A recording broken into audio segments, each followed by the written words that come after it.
दुपारची झोप घेण्याचे फायदे आणि नुकसान. वामकुक्षी म्हणजे दुपारची घेतलेली छोटीशी झोप किंवा डुलकी. ही झोप 20 ते 30 मिनिटांची असू शकते. दुपारची झोप 1 ते 3 या वेळेत घेतल्यास त्याचा फायदा होऊ शकतो. दुपारची झोप घेतल्याने दैनंदिन जीवनातील ताणतणाव कमी होतो. दुपारच्या झोपेने 8 तासांच्या झोपे इतकाच ताजेपणा वाटू शकतो. एक लहानशी डुलकी घेतल्याने देखील सतर्कता, स्मरणशक्ती आणि तुमचा मूड सुधारतो. दुपारची झोप घेतल्याने स्मरणशक्ती सुधारते. दुपारी पुरेशी झोप घेतल्याने पुन्हा नव्याने काम करण्यास आपले शरीर सज्ज होते. त्यामुळे मेंदूलाही विश्रांती मिळते आणि आपल्याला कामामध्ये लक्ष केंद्रित करायलाही मदत होते. जेवण झाल्यावर साधारणतः अर्ध्या तासानंतर डाव्या कुशीवर होऊन 20 ते 30 मिनिट झोप घेतल्याने अन्न पचनास मदत होते आणि उच्च रक्तदाब असेल तर कमी होतो.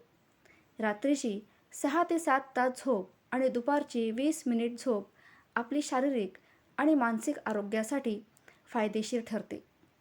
दुपारी झोप घेतल्याने हार्मोनल बॅलन्स राहतात. दुपारी झोप घेतल्याने मानसिक आरोग्य सुधारते व रात्रीसुद्धा छान झोप लागते. कामाचा कंटाळा किंवा थकवा आला असेल तर दुपारी थोडा वेळ झोपल्याने काम करण्याचा उत्साह वाढतो. दुपारी झोपण्याची नुकसान.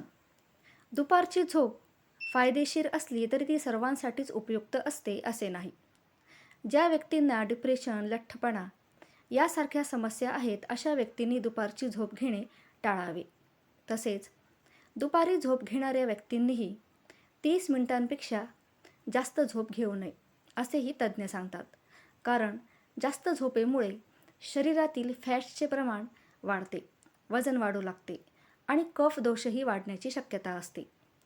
दुपारच्या झोपेमुळे पचनक्रिया असंतुलित होऊन रक्तातील साखरेचे प्रमाण वाढून मधुमेह होण्याची शक्यता असते. जर एखादी व्यक्ती दुपारी 60 मिनिटांपेक्षा जास्त आणि 2 तासांपर्यंत झोपून राहत असेल तर त्याच्या रात्रीच्या झोपेवर परिणाम होऊ शकतो. म्हणजे वेळेवर झोप येत नाही. शरीरातील फॅट्सचे प्रमाण म्हणजे मेदाचे प्रमाण वाढते.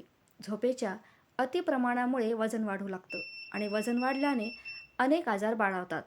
अशाच नवनवीन टिप्स पाहण्यासाठी चॅनलला सबस्क्राईब अवश्य करा. धन्यवाद.